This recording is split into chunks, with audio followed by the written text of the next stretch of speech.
Welcome back to Let's Play SaGa 2 Hihou Densetsu. This is Big Los, and we're inside the nasty dungeon. And let's fight this guy.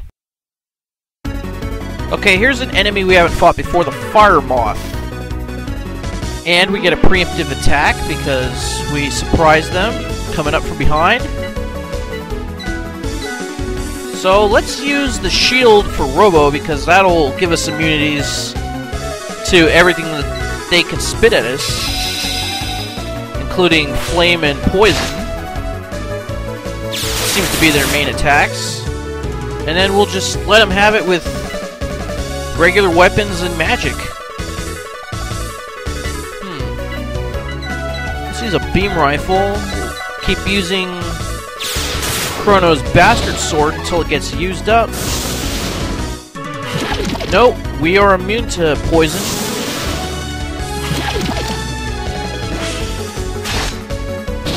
Bye now.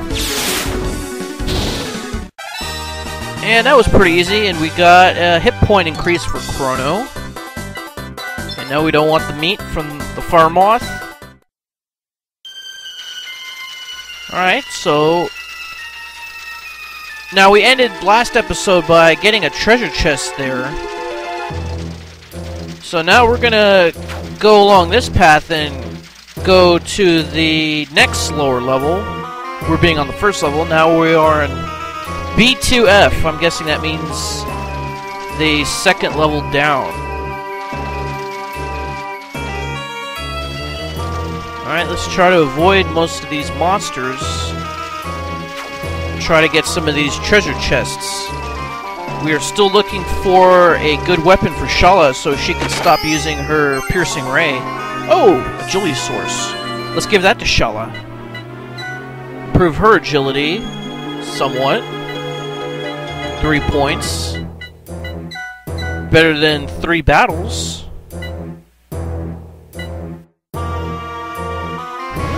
And there we go. And we still got space for other items. I don't know how long that's gonna last. This dungeon is notorious for filling up your inventory. Oh. Let's see what monster this guy is. Let's wait for him to calm down a little bit. Okay, let's see if we can get a preemptive attack. Stegosaurus. This is a new enemy. No, we didn't get a preemptive attack, so let's use the Aegis shield anyway. And we'll try to use up that fire spell, since it's the bottom one on Shala's list. Oh! That was pretty cool. That did a lot of damage.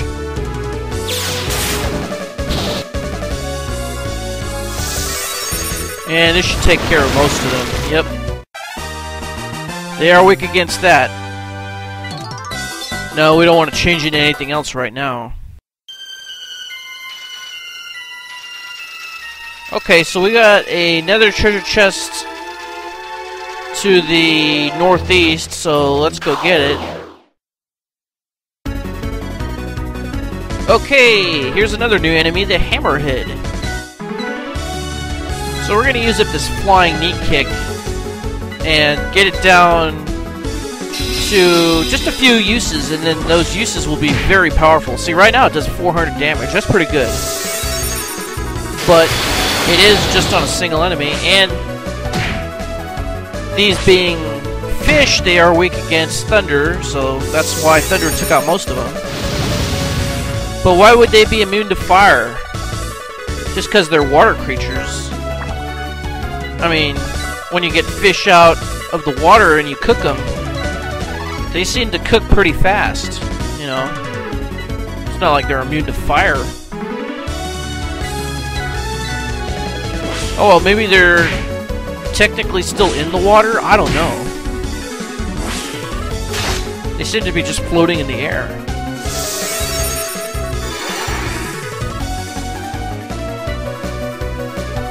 Let's see. I guess we'll use the piercing ray as our last resort.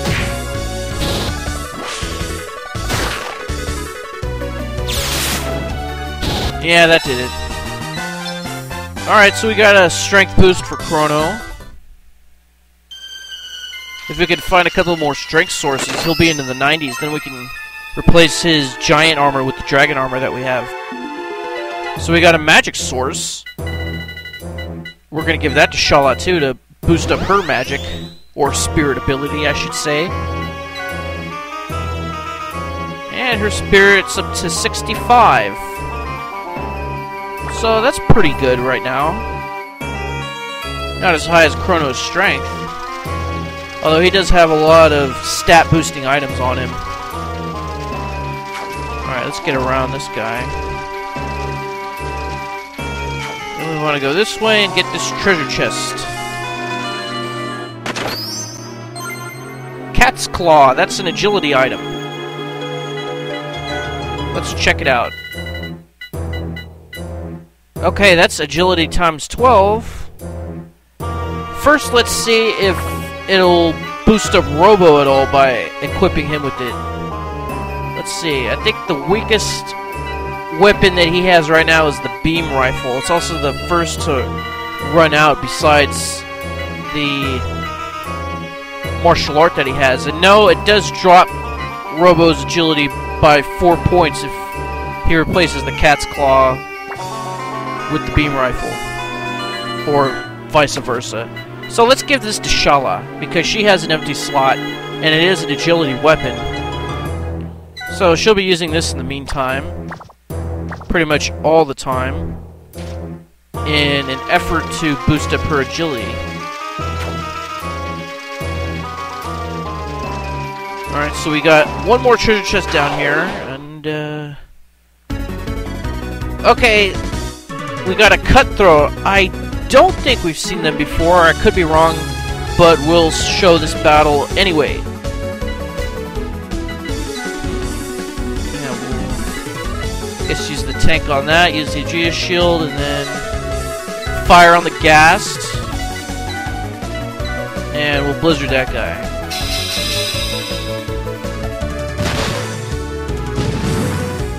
Yeah, that took care of them.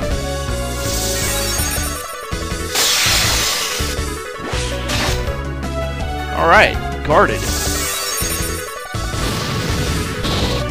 And the Ghast being undead is weak against fire. So that took care of him. All we have to worry about now is this cutthroat. So we're going to use up our regular weapons. Unfortunately, Chrono's and Shala's to hit are pretty low. Don't take too much damage now. See, Chrono, you can't hit the broadside of a bar in broad daylight. Or at least we're immune to that. There we go. No, we don't want that. Alright, so let's go over here and grab this. Vulcan gun. So these guns don't really boost abilities. Except for maybe the beam rifle, but... No, I don't think I want to drop any of Robo's abilities. I mean, we could replace the Leopard 2 with it, but... Nah. I like the Leopard 2's ability to act as a shield, kind of, while he's using it. Plus it attacks an enemy group just like the Vulcan gun.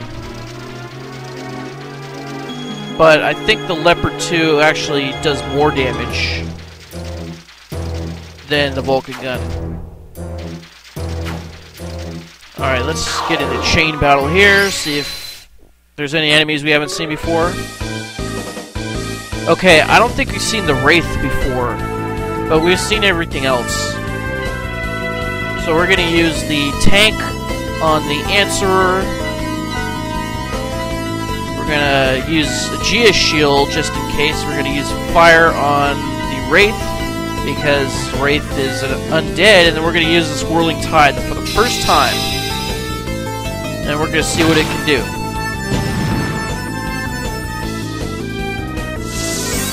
She should be strong against that.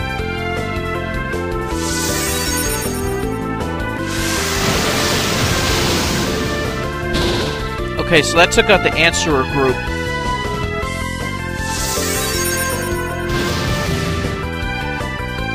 And we're going to be immune to all of these attacks.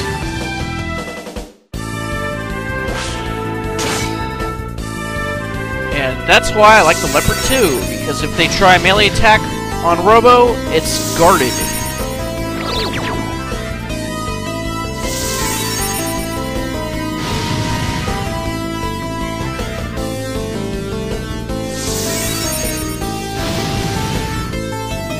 Maybe I should have put this on fast forward.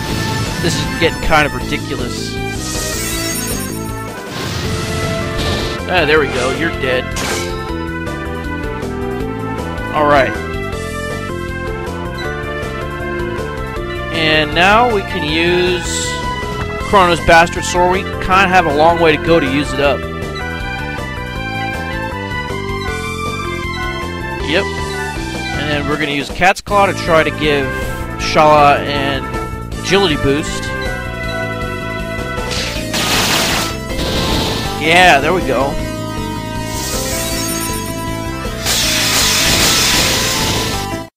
No, I guess we didn't get around to having Chrono use up his uses of his sword. No, we're going the wrong way. Well, I'm sure I'm going to get into another battle with some enemies that we've seen before.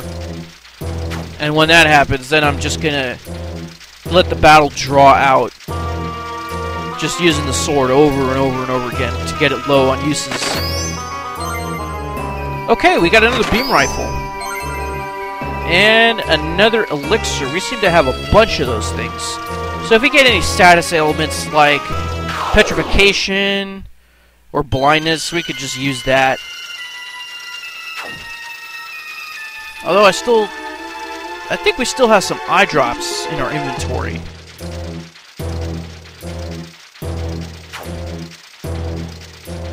Alright, let's keep going. Uh-oh. No, those were demons, and those are some more demons, and we've seen them before. We didn't need to show it, but we are going to need to cure ourselves, but instead of using the cure ability, we might as well use one of these high potions. Save the cure abilities for battle. We're gonna need all the uses that we can get in this dungeon. And our beam rifle went to 0, so we're gonna have to replace it with the one we just picked up. So we'll throw the other one away. It's out of ammo, and we got a brand new one.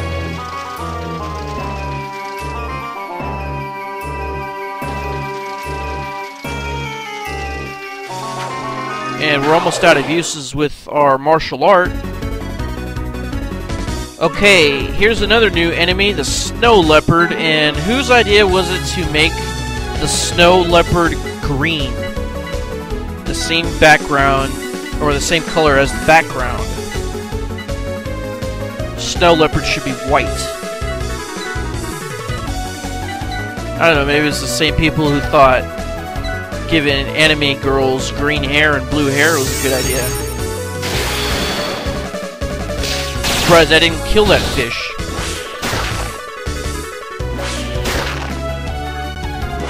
Interesting. They both decided to attack the guy using the shield.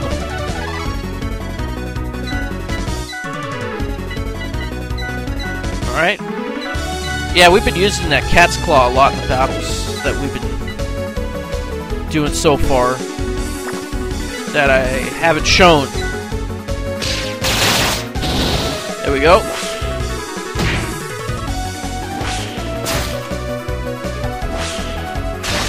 Alright. Alright, so we did get some agility boost for SaGa. Maybe she'll be able to go first if she builds it up enough. Okay, we got a couple treasure chests over here. Ooh, Mountain Storm. Okay, that'll replace the flying knee kick. And a dragon sword. Okay, so we got 3 uses of the flying knee kick. If we replace the flying knee kick with the mountain storm, Julie goes up 8 points. So we're not going to de-equip it right away, we're going to use it up. But I'm going to show you the last use of it. And you'll see how much damage it can really do when it's on its last use. Let's see. So we don't have any free spaces. So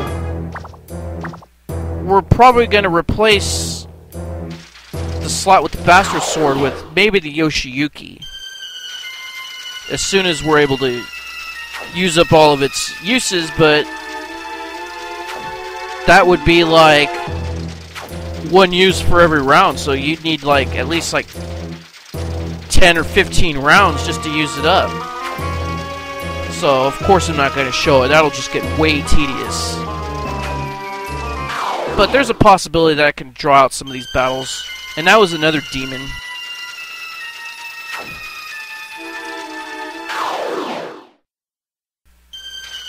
Okay, I ran away from that one because they caught me by surprise.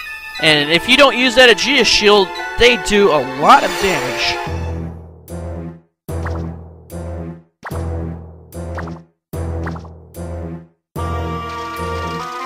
Alright. So, does this take us to another floor? It takes us to floor 4. However, I think the monsters are all the same when the color of the background is the same, being green. So we do have another treasure chest over here. Leopard 2, but the inventory is full. So the first thing that we can use up will be the flying knee kick, and we'll replace it with the mountain storm, and then we'll have an empty slot. So let's use it up right now. Okay, so we've fought these monsters before, but this is the perfect time to use up the flying knee kick. We only have 2 uses left. And as you can see, we've been using the cat's claw quite a few times. Alright. And I'm going in fast forward mode because I don't want this to take too long. Oh, and if you get a preemptive attack, you should really have your character with the Aegea shield get off an attack first, and then on the subsequent round, then use the Aegea shield, because they'll automatically go first. And as you saw, that was the last use of flying knee kick, and that was 1296 damage. Really good. Unfortunately, it had to be against some pissant cat girls. But now we can replace that slot with the other martial art that we have. Okay, so in the meantime, we'll use up this beam rifle and the bastard sword. And we don't really have to do anything with Glenn.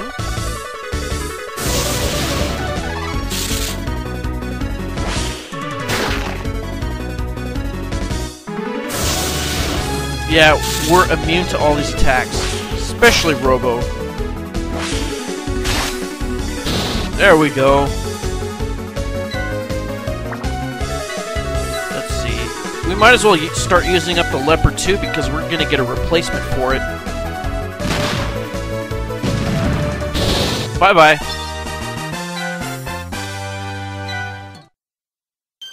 Alright, now let's equip that Mountain Storm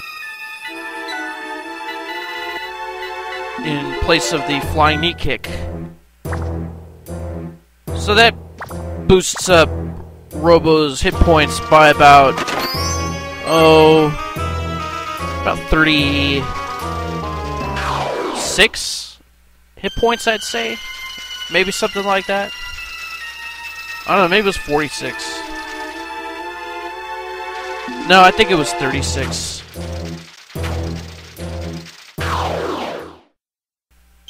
Yep, and we fought these guys before. So let's make our way to another lower level. But we are getting kind of up there with the time, so why don't we end the episode right here? And we'll continue on the Nasty Dungeon later. This is Big Los signing off. Thanks for watching. See you next time, and Tango and Buendia.